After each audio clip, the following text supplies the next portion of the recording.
মাননীয় প্রধানমন্ত্রীর যে উদ্যোগটা, এই উদ্যোগটা যদি আমরা সফল করতে চাই, তাহলে এই যে আমরা অনুষ্ঠান করে সকলের সময় নষ্ট করে আমরা মানুষকে এনে প্রায় একটা দিন বা অর্ধেক দিন নষ্ট হয়ে যায় তাদের এই মানে ন্যায্য মূল্যে বা সাবসিডাইজ মূল্যে পণ্যটা সংগ্রহ করতে আমরা চাই। আমি অনুরোধ করব আমার সংসদ সদস্য, কাউন্সিলর, মহিলা সংসদ সদস্যকে একটা পার্মানেন্ট দোকানের ব্যবস্থা করতে, যেখান থেকে টিসিবির পণ্যটা সুবিধাজনক সময়ে আমাদের সুবিধাভোগীরা কার্ড দেখে নিতে পারবে। এটা হলো এক নাম্বার আমার অনুরোধ। আমরা এইভাবে করতে চাই না, কারণ এটার একটা ব্যাকগ্রাউন্ড আছে। যখন এটা শুরু করেছিল তখন কিন্তু এটা ছাড়া বিকল্প ছিল না।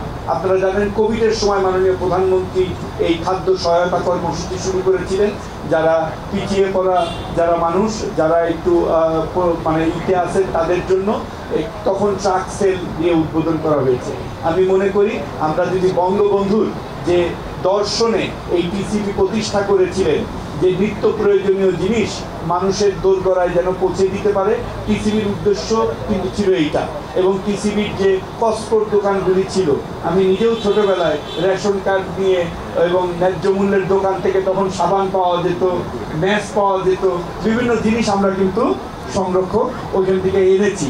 কারণ তখন যুদ্ধ বিধ্বস্ত বাংলাদেশে নিজস্ব উৎপাদিত অনেক কিছু ছিল না, টিসিবির মাধ্যমে এটা আসতো।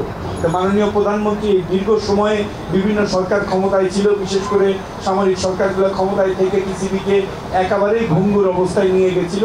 সেই টিসিবিকে মাননীয় প্রধানমন্ত্রী আবার ঘুরে দাঁড়ানোর জন্য আমাদেরকে ম্যান্ডেট দিয়েছে যে আমরা যেন নিত্য প্রয়োজনীয় জিনিস শুধুমাত্র সাবসিডাইজ মূল্যে না, ন্যায্য মূল্যে যেন আমরা দেশবাসীর কাছে পৌঁছাতে পারি, সেই ধরনের একটা প্রতিষ্ঠান হিসেবে দাঁড় করাতে। এবং সেই ম্যান্ডেট নিয়েই আমাদের চেয়ারম্যান এবং টিসিবির লোকজন কাজ করে যাচ্ছে। প্রয়োজনে আমরা যেন যে কোনো নিত্য প্রয়োজনীয় জিনিস যেটা আমদানি করতে হয় সেটা আমদানি করে আমরা ন্যায্য মূল্যে দিতে পারি, সাধারণ মানুষ যেন এটা সুবিধা নিতে পারে।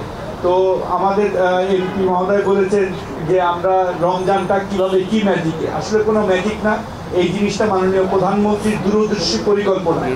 আমরা যখন নির্বাচনে ব্যস্ত ছিলাম, মাননীয় প্রধানমন্ত্রী কিন্তু তখন চিন্তা করেছিল যে সামনে রমজান, তার আগেই উনি যারা এই আপনারা জানেন যে ডলারের সংকট ছিল, তারপরেও 13.5 লক্ষ মেট্রিক টন খাদ্যশস্য নিত্য প্রয়োজন জিনিস উনি কিন্তু ইম্পোর্টের ব্যবস্থা করে দিয়েছিলেন।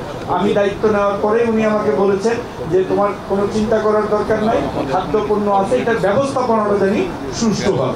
আমি ব্যক্তিগতভাবে বিশ্বাস করি এবং এখন এটা প্রমাণিত সত্য যে আমরা যদি নিত্য প্রয়োজনীয় জিনিসের সরবরাহটা নিশ্চিত রাখতে পারি, তাহলে কিন্তু কেউ কাজসারি করতে পারবে না।